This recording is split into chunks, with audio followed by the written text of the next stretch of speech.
O governo dos Estados Unidos abriu uma investigação comercial contra o Brasil para apurar práticas consideradas ilegais. A nota foi publicada pelo escritório do representante de comércio americano. A iniciativa vai analisar áreas como comércio eletrônico, tecnologia, taxas de importação e desmatamento. Jamison Greer, representante para o comércio, afirmou que a medida atinge diretamente os incentivos fiscais concedidos a empresas do setor e pode resultar em tarifas mais altas sobre as exportações brasileiras. Ana Paula Henkel, muito boa noite. Seja bem-vinda à investigação aberta na noite de ontem ainda, né, Ana? Mas vale lembrar que naquela carta que Donald Trump divulgou na quarta-feira passada, dia 9, que hoje, inclusive, completa uma semana do anúncio do tarifaço lá dos 50% sobre os produtos brasileiros, Donald Trump já tinha anunciado, já tinha determinado que faria essa investigação comercial contra o Brasil com base aí na chamada seção 301. Então, na noite de ontem houve, vamos dizer assim, a formalização dessa medida que foi anunciada há uma semana. Muito boa noite, Ana. Boa noite, Paula. Boa noite, Silvio Piotto, Cauti. Boa noite a nossa audiência maravilhosa que está acompanhando aí uma novela geopolítica, né? Muitas peças rodando nesse tabuleiro. Paula, vamos lá. É preciso explicar para a nossa audiência exatamente o que significa, né, essa seção, essa regra 301. Ela investiga práticas em vários setores dentro daqueles acordos dos Estados Unidos com outros países, acordos bilaterais, acordos comerciais. E olha, normalmente, Paula, essas investigações elas são abertas em países que não têm transparência. Há quanto tempo nós estamos pedindo, né, transparência para o Brasil? E aí, aqui nas minhas pesquisas, Paula, o que acontece em relação ao Brasil? Você citou alguns pontos aí dessa investigação e há alguns elementos a serem investigados de acordo com a seção 301. Comércio digital talvez seja um dos principais pilares nessa investigação. Nós estamos falando dos ataques constantes do Supremo às Big Techs americanas, do Alexandre de Moraes aplicando censura a usuários americanos e residentes dos Estados Unidos em solo americano, e tudo aquilo que nós vimos, que nós acompanhamos, que inclusive está dentro dos Twitter Files Brasil, em todas aquelas 541 páginas que estão na Câmara dos Deputados e nas mãos de um dos representantes mais incisivos e respeitados no Congresso americano, que é o Jim Jordan. Ele tem noção de absolutamente tudo que acontece no Brasil. Bom, tem também as tarifas, né, de importação, que nós estamos falando já há mais ou menos 10 dias. E tem um ponto ali também, Paula, fala também do mercado de etanol, que é a proteção de propriedade intelectual. Isso é um ponto sagrado na administração do presidente Donald Trump, não apenas em relação ao Brasil, mas em relação a todo o globo. É sabido aqui que os chineses, principalmente, eles entram nos Estados Unidos, se estabelecem aqui, muitos até como residentes, entram em universidades. Há poucas semanas, por exemplo, 2 espiões chineses foram presos na Universidade de Stanford, uma das maiores universidades do mundo, exatamente espiões ligados ao Partido Comunista Chinês que enviavam patentes e propriedade intelectual dos Estados Unidos, várias informações de desenvolvimentos, inclusive no setor biológico, para a China. Então, no Brasil, o Brasil entrou também nessa lista desses elementos investigados, está a proteção de propriedade intelectual, cita inclusive a própria 25 de março, aí no caso, no Brasil, que vende produtos chineses e que traz um prejuízo muito grande as marcas americanas que não vendem porque os chineses copiam e vendem por 1/10, né, do preço, até menos. Então, Paula,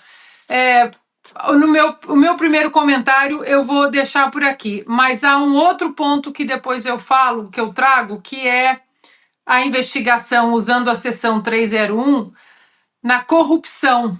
E aí, os meus interlocutores em Washington repetiram um outro nome. Dias Toffoli, esse também pode entrar na mira de Washington. Opa, muitos assuntos para comentar, né? A gente, claro, vai voltar ao tema em algumas rodadas aqui. Adalberto Piotto, muito boa noite, seja bem-vindo. Quero ouvi-lo também em relação a essa investigação aberta contra o Brasil, Piotto. Mas antes, deixa eu trazer o que disse o presidente americano Donald Trump em coletiva de imprensa, que destacou talvez o aspecto, na visão dele, mais importante aí para a abertura dessa investigação, que seria a geração de empregos para os americanos. Vamos acompanhar.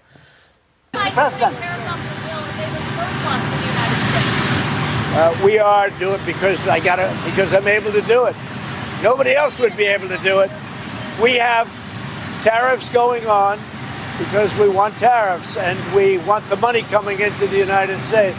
But more important than the money, there's two aspects to tariff. There's the money, which comes in. The other aspect is that rather than paying the tariffs, the country or the company will build in the United States, make their product in the United States, and that creates jobs. And I would say of the two, probably the more important to me is that, yeah. Tá aí então, Piotto. Trump destacando geração de empregos e, claro, o dinheiro que entra nos Estados Unidos. Muito boa noite. Boa noite, Paula. Boa noite, Cauti, Ana, querida. Silvio, seja bem-vindo. A todos vocês que nos acompanham também. Esse discurso de mais empregos dos americanos, bom, isso é comum em qualquer presidente sério no mundo. Você vai querer trazer empregos para o seu país, investimento para o seu país.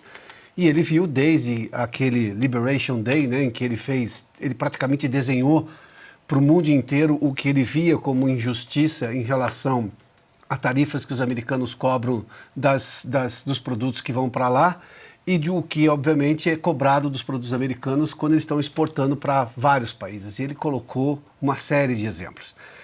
Esse é um discurso que ele está fazendo, claro, para o público interno, porque também é uma promessa de campanha. Mas tem um detalhe nessa seção 301 aí, o fato é que o Brasil agora está sob investigação.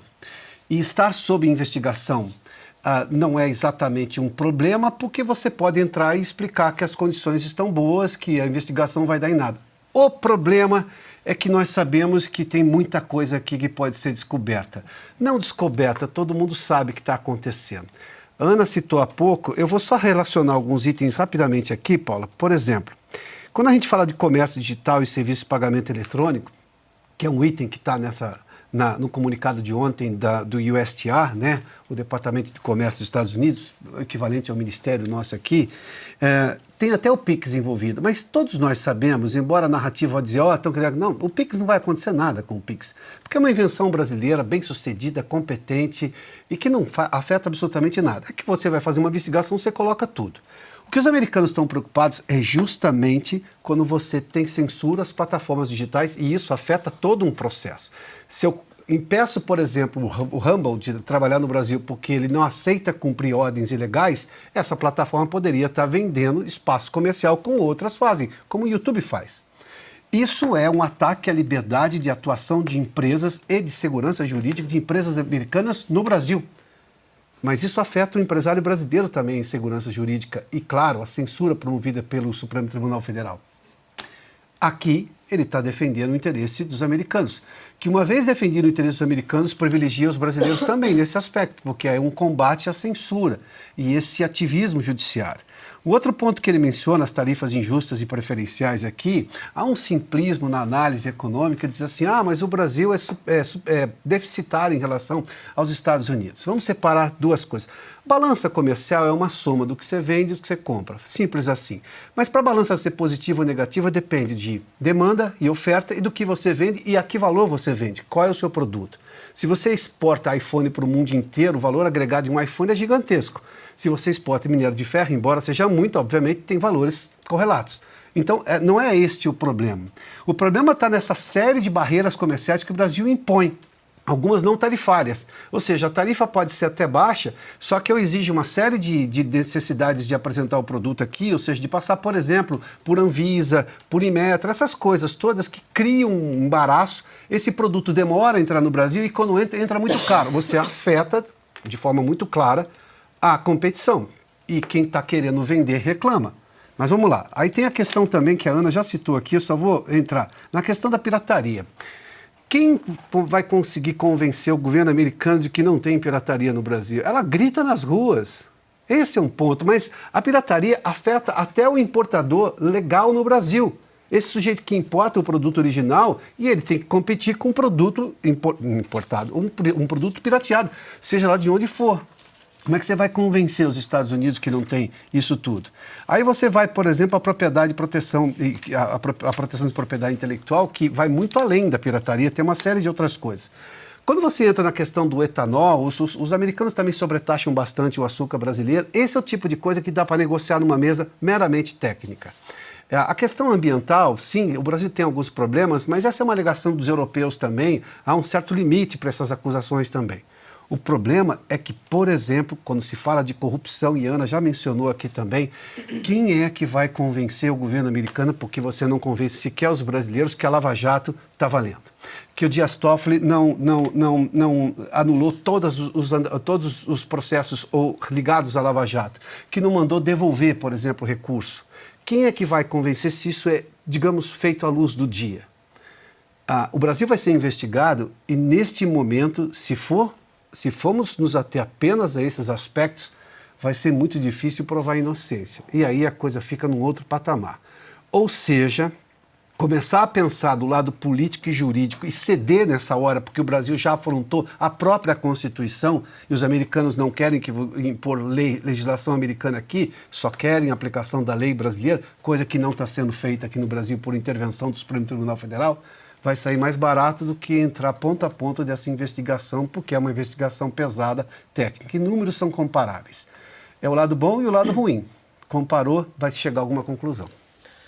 Carlo Cauti, muito boa noite, seja bem-vindo. O Piotr já tocou nesses pontos PIX e pirataria, porque nesse mesmo relatório o governo dos Estados Unidos indicou então que a ferramenta do PIX e também a pirataria seriam riscos para empresas que atuam no Brasil.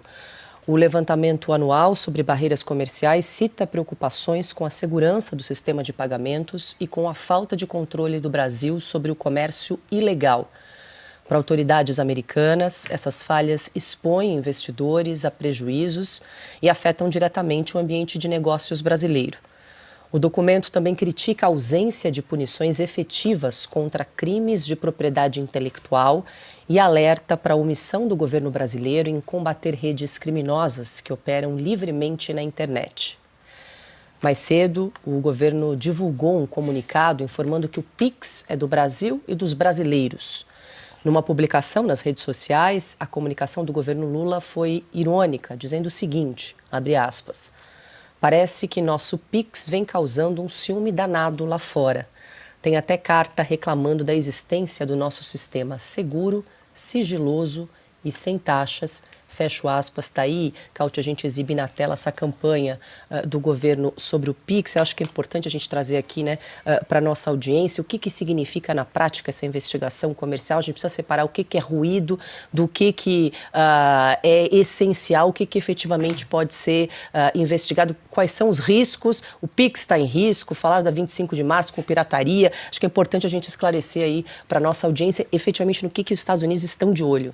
Não, primeiramente, é bom sempre lembrar que esse tipo de postagens, de memes, são aquilo que a gente pode definir como elogio à estupidez por parte do governo Lula. Boa noite, Paula, boa noite, Piotr, boa noite, Ana, boa noite, Silvio, boa noite ao nosso público. Não faz sentido nenhum um troço como esse, senão o governo querer passar vergonha perante a opinião pública do planeta inteiro, porque ninguém está querendo mandar os fuzileiros navais no Brasil para roubar o PIX. Não existe isso. Ninguém vai fechar o PIX no Brasil. Inclusive o PIX que quem criou foi o governo passado e não o atual, né?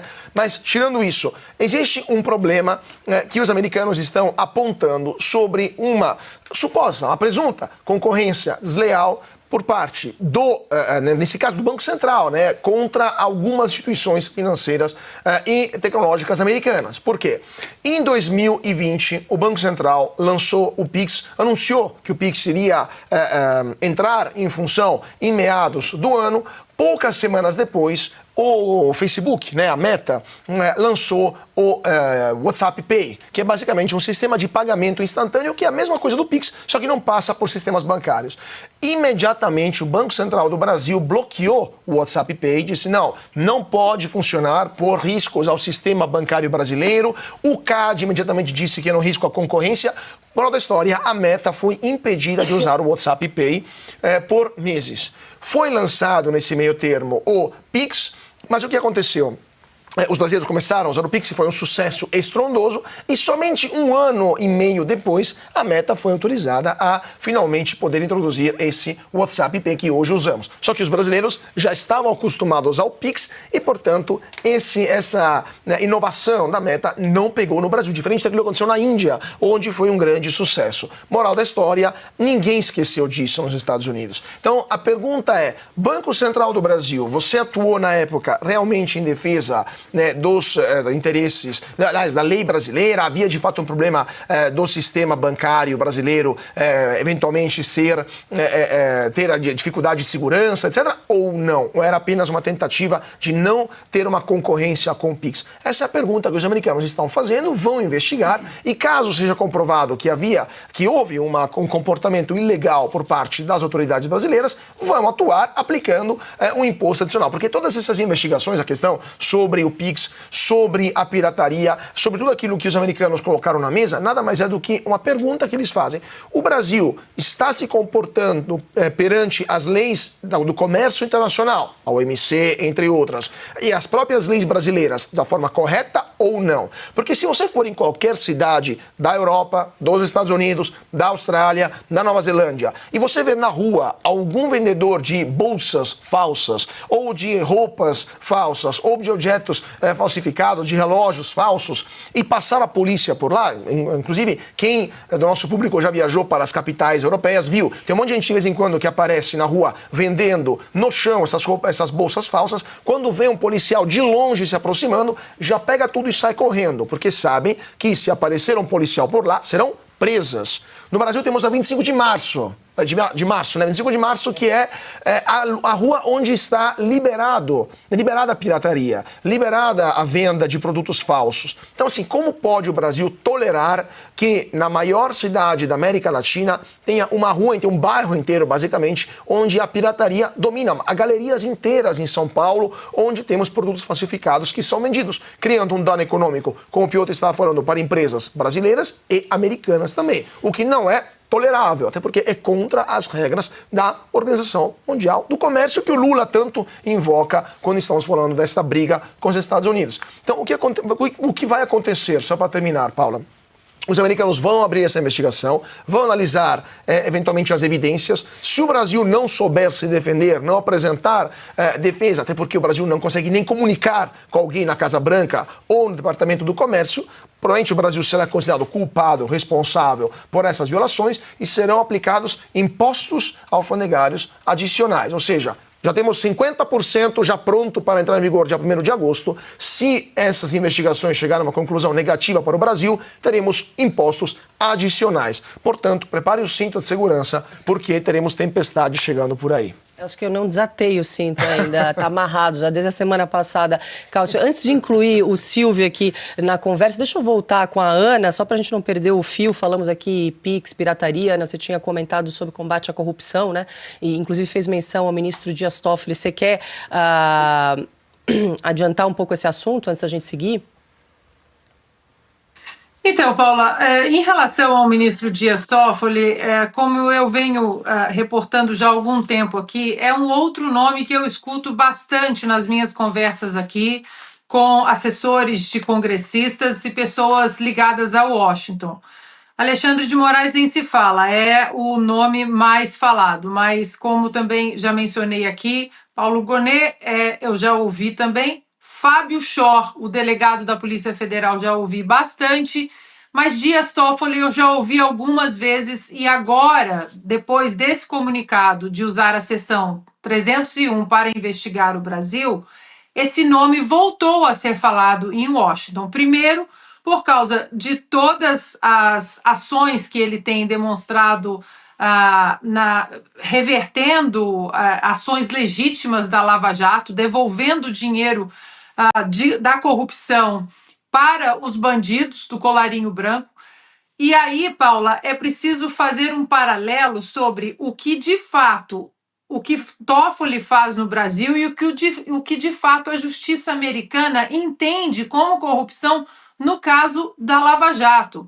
Não custa lembrarmos que o Departamento de Justiça aqui fez um acordo com a Braskem e com a Odebrecht em quase 4 bilhões de dólares, com B, 4 bilhões de dólares. Esse acordo foi assinado entre as empresas e o Departamento de Justiça dos Estados Unidos, exatamente para que as coisas se acalmassem aqui. Mas tem um outro ponto também, Paula, que eu ouvi nos meus telefonemas hoje pela manhã, que é o caso dos investidores brasileiros que se sentiram e ainda se sentem lesados por essas inconstitucionalidades e arbitrariedades do ministro Dias Toffoli, essas anulações todas em relação à Lava Jato. E aí, lá no passado, muitos investidores, Paula, fizeram denúncias em inglês, documentos em inglês. Agora eu vou trazer a página aqui para vocês. Pode colocar, o Binha, por favor, na tela, que é essa agência, que é a agência US Security and Exchange Commission. O que essa agência faz aqui nos Estados Unidos? Eu vou ler só aquele trechinho ali, ó. Fundada para ajudar nosso país a responder à Grande Depressão, somos a agência que protege os investidores de má conduta, promove justiça e eficiência nos mercados de valores mobiliários e facilita a formação de capital para aqueles que buscam contratar, inovar e crescer. Ou seja, os documentos que estão com essa agência e que foram assinados e enviados por investidores brasileiros lesados dentro da Lava Jato e com as anulações do Dias Toffoli, esses documentos, pelo que eu ouvi hoje, Paula, eles também farão parte da investigação no âmbito da corrupção no Brasil, dentro do contexto da seção 301. E aí, lembrando rapidamente também, Paula, que no primeiro mandato do Donald Trump, ele usou a seção 301 para investigar algumas práticas na China, sobre a China aqui nos Estados Unidos. E as sanções que foram aplicadas no primeiro mandato contra a China, elas estão em vigor até hoje. Ou seja, o caminho do Brasil, o Brasil do Lula, o Lula 3.0, enfiou o Brasil num buraco que eu não sei como sair dali. Bom, e a gente segue no assunto do tarifaço. O governo Lula informou nesta quarta-feira que enviou uma nova carta ao governo americano. O documento manifesta indignação pela sobretaxa de 50%